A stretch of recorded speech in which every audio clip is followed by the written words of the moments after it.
We turn now to the ongoing pro-Palestinian protest on college campuses from coast to coast, some resulting in arrests. The situation at Columbia University intensifying overnight. School officials there say protesters broke windows, barricading themselves inside a campus building just hours after some students who refused to vacate an encampment were suspended. And joining us now is ABC's Stephanie Ramos with the latest from Columbia University. Hi, DeMarco. Despite warnings of suspensions or expulsions for any student involved in the encampment here at Columbia University, many pro-Palestinian student demonstrators set up more tents overnight and even broke into an academic building. Take a look at this video. Overnight, pro-Palestinian protesters gathering outside Columbia University's Hamilton Hall and then storming that building.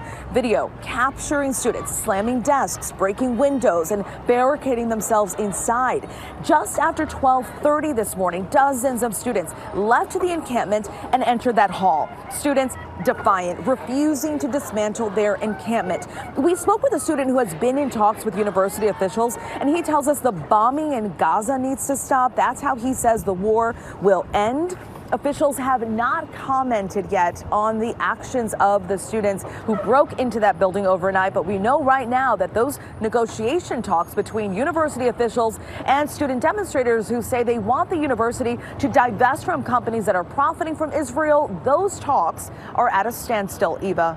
And thanks to Stephanie for that. Let's go now to Ohio State University, where we find ABC News correspondent Alex Presha.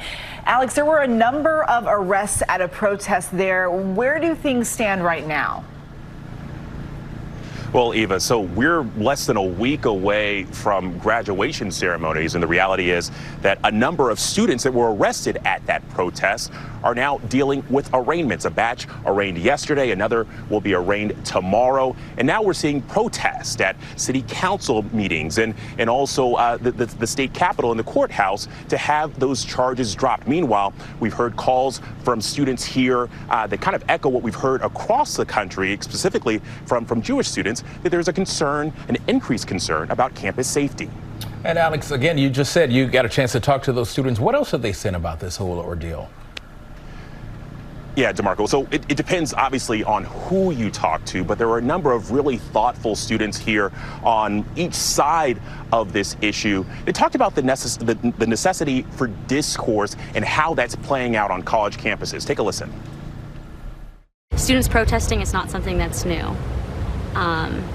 And it has always been met with criticism and with violence. And in 2024, some people at least are able to look back in the past and go, of course they were right, or of course that was important, or how could we let that happen? And I think it's really important to keep that in mind. Do you feel like there's active, peaceful discussions between the two sides?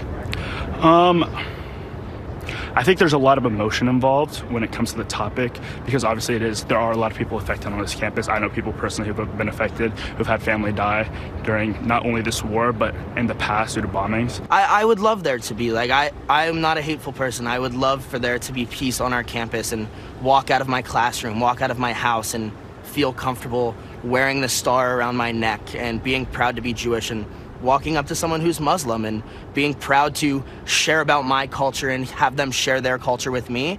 I just think tensions are so high right now. Administration and people who have authority in the community should invite younger people to speak on it, to talk about it, to have conversations, to collaborate, to meet the needs of the community as a whole. What can we do? What do you want? What is the problem? Instead of waiting until students are protesting and then you're combating that. What these universities don't realize, especially at these bigger universities like Columbia, like Harvard, like Yale, is that these are the people, the future of this country. These are the people who are going to be in government. These are the people who are going to have control in the future. So if you're not even willing to listen to our voices now, they're eventually going to be the ones in power, and they're eventually going to be the ones right now they're asking for the change. They will be the ones creating the change in the future. I do think we need to find a way to meet in the middle ground. I think on both sides we've been looking for too much support towards one end or the other, and I think in the end what's going to bring us together is compromise and willing to hear the other side and willing to move on and accept our differences and be together as students.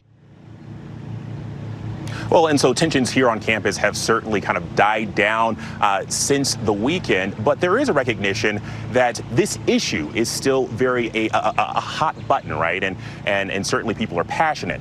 The one thread that was continuous for the students that we talked to was that there needs to be a safe place for this discussion and this dialogue to continue. There should be a safe place. All right, Alex, thank you very much. We appreciate it. Thanks to Alex, Presha, and Stephanie Ramos.